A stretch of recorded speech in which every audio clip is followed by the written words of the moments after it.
dal leen ak jàmm ci Leral TV leral.net tey jii ci xëtam gu njëkk ñuy daal di xëyee législative de 2022 fuite de la liste de Benno Bokk Yaakaar naka rek daal ci élection yu ñu dëdmal rek daal muy juillet gi di 2022 liste Benno Bokk Yaakaar gi nag daal dafa xaw a fuite rek bu ñu sukkandikoo ci Echo gannaaw rek daal gi ñu daal di publier liste gi kat daal dana am li nga xamante ne moom mooy ab déception ci ñenn ñi ndaxte kat bu ñu sukkandikoo ci Echo ba tey jii Mariam Sarr muy ministre de la fonction publique moom nag daal mu ngi 5e position maanaam rek daal ci liste nationale gile ci ginnaaw Mimi Touré, Amadou Ba, Aïda Sow Diawara ak Abdoulaye Diouf Sarr naka noonu rek daal ñuy daal di xamle ba tey jii ki nga xamante rek daal moom mooy ancien maire de Ziguinchor di Abdoulaye Baldé moom nag daal ci côté socialiste yooya waaye tamit ñu yaakaar ne dina am rek daal li nga xamante ne moom mooy mbette ci liste nationale gile gannaaw rek daal gi ñu sukkandikoo ba tey ci yéen kaay gile Aïda Sow Diawara moom nag daal moo daal di jël rek 3e place ginnaaw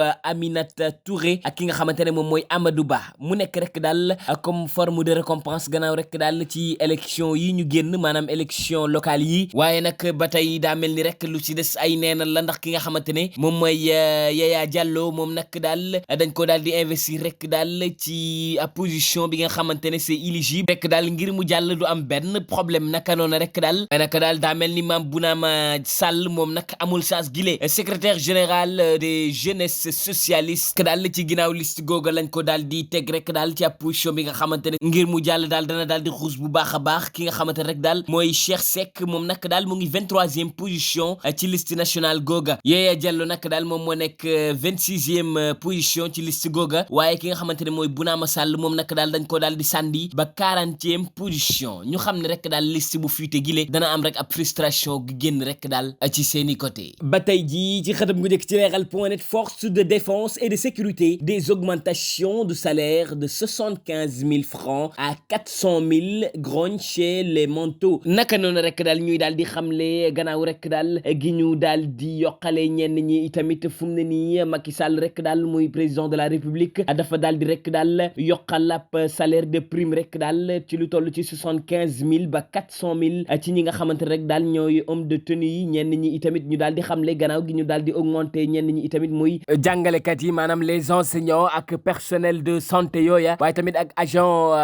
administration publique ñooña waaye fu mu ne nii rek daal dañoo daal di yokkal ñi nga xamante ne ñoom ñooy militaires ya ak gendarme ya ak yenn rek daal corps policier prime gi ñu leen daal di yokkal rek daal ñu ngi koy woowee prime de risque rek daal muy li nga xamante ne daanaka loolu lañ ko daal di tuddee garaaw daal gi ñu daal di xamee ne ñoom ci seen bopp itamit président de la république mu ngi leen di bàyyi xel bu baax a baax prime yi nga xamante ne rek daal mi ngi diggante 75 000 ba 400 000 naka la tëddee yéeni kaay gi ñu ngi daal di xamle agent policier nag daal ñoom 80 000 la ñuy daal di am ñi nga xamante rek daal ñooy sergent ak sergent chef yooya ñoom ñàkk daal ñu ngi am ci lu toll ci 100 000 francs les adjudants de police ak ñi nga xamante ne ñooy adjudant chef yooya ci police ak ci armée ñoom ñëpp daal ñu ngi am ci lu toll ci 150 000 francs ci suñuy koppar naka noonu rek daal ñi nga xamante ne ñoom ñooy lieutenant yi ñoom ñu ngi am 200 000 francs ñi nga xamante rek daal ñooy commissaire de police yooya ñu ngi am 250 000 francs ay commissaire divisionnaire ak commandant lieutenant colonel ñooñu ñu ngi am 300 000 francs ñi nga xamante rek daal ñoom ñooy colonel yooye ñu ngi am rek 350 000 francs généraux yi ñu ngi am 400 000 francs bu ñu sukkandikoo ci suñu yéen kaay gile waaye ñi nga xamante rek daal dañoo daal di mer ba futtu muy rek ñi nga xamante ne ñoom ñoo nekk rek daal ci prison yooyu muy ay gardien pénitentiaire yooyu ñoom nag daal amul dara liñ leen daal di yokkal ca loola ba tax nañ ñu daal mer ba futtu rek ba yenn yi sax nee nañ fu mu ne nii amul benn visite rek daal gi nga xamante ne mën nañ koo permettre ki nga xamante rek daal moom moo nekk ca prison ba bu moytuwul amul parent amul kenn koo xamante rek daal dina ko daal di visiter ni rek daal mbir mi foofu lañ koy daal di fayoo ñi nga xamante rek daal dañoo am ay mbokk yi nekk ci prison ya bu moytuwul rek daal ngir seeti leen daal dana xaw a jafe lool ndax ñoom ci seen bopp fu mu ne nii amul benn lekk itamit daal bi nga xamante ne dana jóge ci biti di daal di ñëw ci biir rek daal ngir jox ñenn ñi ndax seen mer ba futtu loolu nag daal ñuy ñaan nguur gi rek daal mu xoolaat ñi nga xamante ne moom mooy loi googa ndax ku nekk rek mën caa jot àqam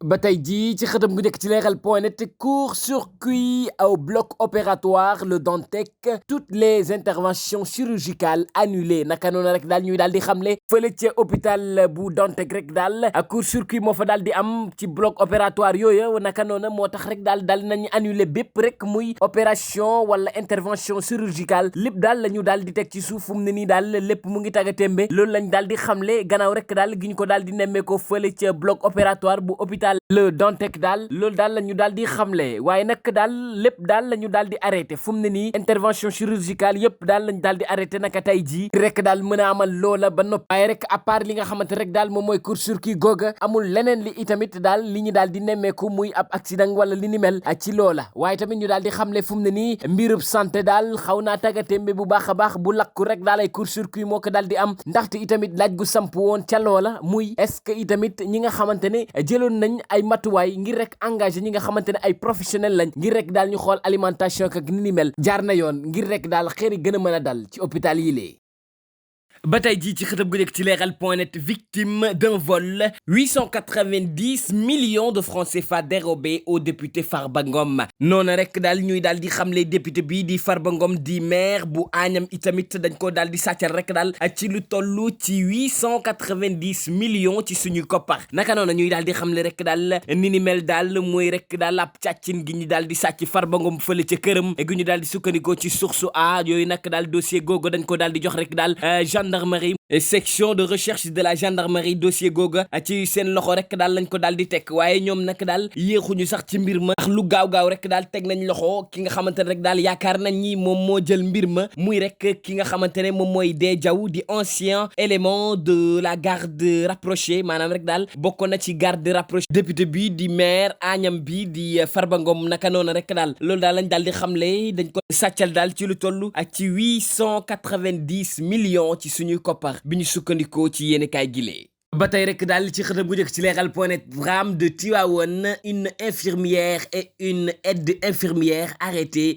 pour délaissement enfant dans une solitude naka noonu rek daal ñuy daal di xamle fële rek daal ca Tivaouane gannaaw ab njaaye gi fa daal di xewoon rek daal ba jur 11 bébé yi nga xamante rek daal ñàkk na ci seen bakkan gannaaw loolu rek ñuy daal di xamle rek daal ab infirmière gu nekk foofu ak benn aide infirmière ñoom daal fu mu ne nii daal dañ leen daal di teg loxo ngir rek daal ñu daal di bàyyi xale yooyu nga xamante ne waroon nañ leen surveiller rek daal ñoom ñu nekk ci leen neex te kenn itamit bàyyiwu ci xel ba njaaye gi daal di ci xaw naka noonu rek daal l'enquête gi nga xamante rek daal di boobu ba tey ñu ngi def ñoom it seen i liggéey ngir rek daal xamal mbir mi daal fan la daal di jugee waaye fu mu ne nii ay coupable rek daal lañu commencé di jàpp ci mbir ma ca hôpital Abdoul Aziz Sy bu Tivaouane rek daal gannaaw njaaye gi fa daal di xewoon ba ci lu toll ci 11 bébé rek daal di ci ñàkk seen bakkan bu ñu sukkandikoo ci yéen kaay gile ñaari agent yooyu rek daal lañ leen daal di jàpp muy benn infirmière ak benn aide infirmière ca hôpital gile gannaaw ñoom rek ñi nga xamante ne fu mu ne nii ñu ngi en garde à vue rek daal ki nga xamante ne moom mooy AD ak ki nga xamante ne moom mooy C Mbaye moom nag ñoom tamit fu mu ne nii ñu ngi ci loxo yi dik rek daal ngir mën a itamit amal enquête gile maanaam rek daal fu mu ne nii mën nañ yaakaar ni daal enquête baa ngi wëy ba nii rek daal xam nañ ni li nga xamante ne moo daal di xew fële ca Tivaouane mbir mi kat daal jël nañ ko sérieux ba tax na rek daal enquête gi ci daal di war ñu ngi koy daal di def ba tax na fu mu ne nii am na ñi tegagum à loxo ba tey ji enquête gaa ngi wëy di doxandi